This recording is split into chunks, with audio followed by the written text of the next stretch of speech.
বউ যখন রং খেলে চলে আসে মেকআপ করতে, তখন কি অবস্থা।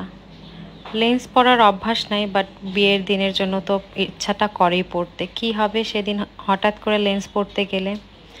তারপরে দেখা গেল যে ইয়ার পিয়ার্সিং এক সাইড বন্ধ হয়ে গিয়েছে ব্রাইডের, কানের দুল না পড়তে পড়তে। সো হঠাৎ করে কানে এরকম একটা সমস্যা দেখা গেলে কি করতে হবে, তখন কি ইনস্ট্যান্টলি কান ফুটা করে দিব? না, আসলে আজকে ব্লগে আমি আপনাদের সাথে ওসব জিনিসগুলোই শেয়ার করব, যেগুলো আপনারা বিয়ের 1 মাস আগে থেকেই অল্প অল্প করে প্রিপারেশনগুলো নেবেন। সো আপনারা ব্রাইডকে দেখছেন, আমি খুব চেষ্টা করছি ব্রাইডের স্কিন থেকে যেগুলো এক্সট্রা কালার, ওগুলো ওয়েব টিস্যু দিয়ে তুলে নেওয়ার জন্য। মাইসেলার ওয়াটার দিয়েও চেষ্টা করা হয়েছে, বাট যতটুকু উঠছে ওটাই আলহামদুলিল্লাহ সৌভাগ্য। অনেক ডেঞ্জারাস একটা কালার ছিল যেটা কিনা রিমুভ হতেই চাচ্ছিল না, পার্পল কালার, রেড কালার।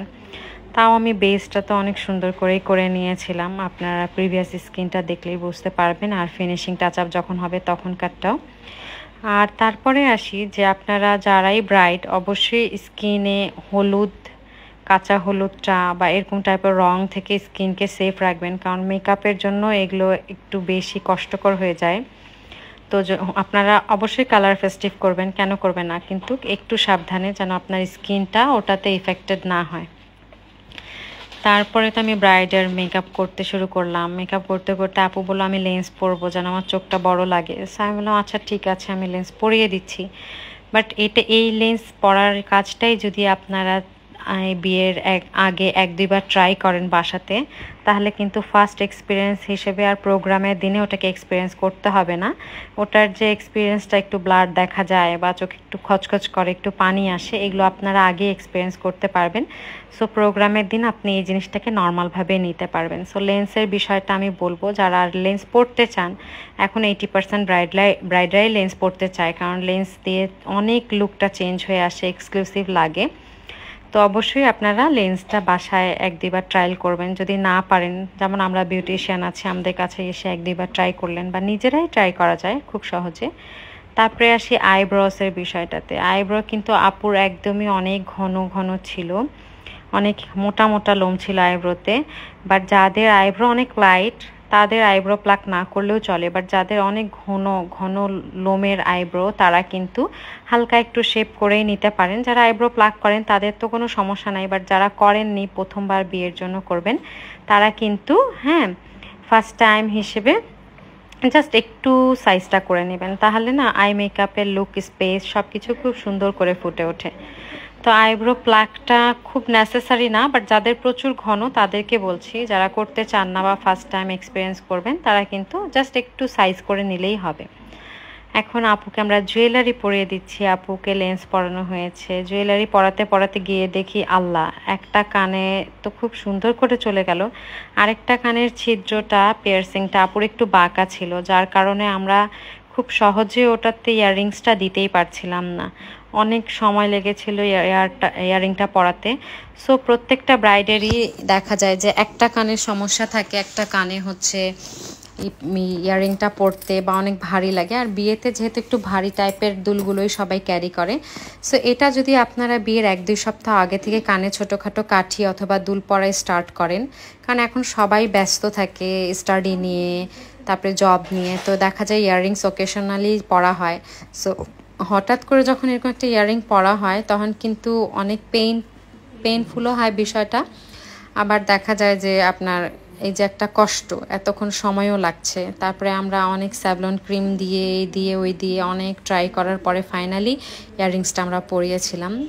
তো এই হচ্ছে আপুর ফাইনাল লুক। আর আপুর গলার যে জুয়েলারি দেখছেন, বিছা দেখছেন, হলুদের গহনা দেখছেন, সব কিছুই হেভেনলি টাচ থেকে আপু পারচেস করেছিল। আর আপুর টোটাল লুকটা কেমন লাগছে হলুদের অবশ্যই কমেন্টে জানাবেন।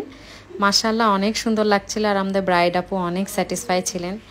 এই ছিল আপুর হলুদের ফাইনাল লুক। অ্যান্ড তারপরে আজকে আপুর বিয়ের লুকটাও আমি 2 দিনেরই শ্যুট করেছিলাম। সো আমি 2 দিনেরই লুকের আপনাদেরকে হচ্ছে ডিটেইলিংটা বলবো, আর এই সব জিনিসগুলো আপনারা করবেন, এগুলো করবেন না।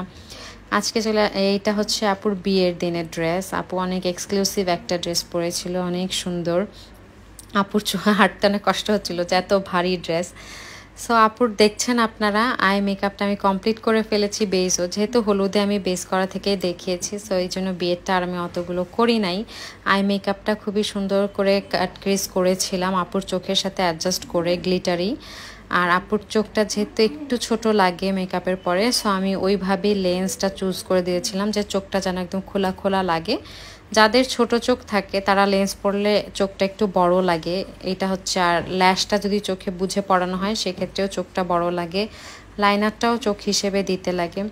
সো এখানে আপনারা দেখছেন মেকআপ করছি আমি, আই লুকটা একটা ব্লেন্ডিং এফেক্ট দিচ্ছি লোয়ার ল্যাশ লাইনে।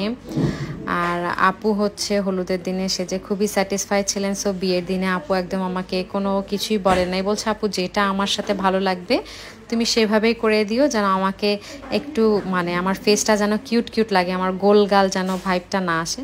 সো আমি সেই হিসেবেই আপুর মেকআপটা করছিলাম।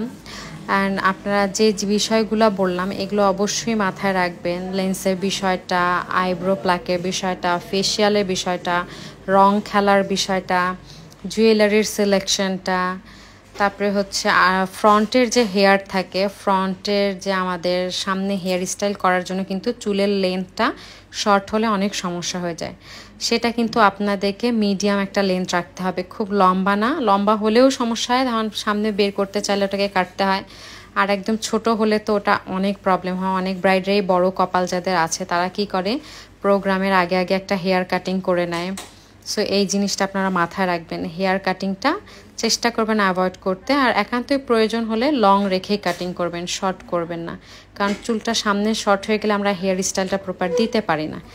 এই হচ্ছে আপুর ব্রাইডাল ফুল লুকটা দেখছেন, আপুকে মাশাআল্লাহ অনেক সুন্দর লাগছিল। আর আপু খুবই তাড়াহুড়ায় ছিল যে ফটোশ্যুটের জন্য জামাই নিচে আসে ওয়েট করছিল। সো আপুকে আমি বলছিলাম একটু এখানে আমি খালি ভিডিওটা শ্যুট করে নেই। আর আপু যেটা কুন্দনের জুয়েলারিটা পরেছে ওটা হ্যাভেনলি টাচ থেকে আপু নিয়েছে, আর বাকিগুলো তো গোল্ডেরই পড়েছে। সো আমি আরেকটা জিনিস বলতে চাই, যারা ম্যাটালিক পরবেন তারা ম্যাটালিকটাই রাখবেন, গোল্ডের শুধু সীতাহারটা অ্যাড করতে পারেন।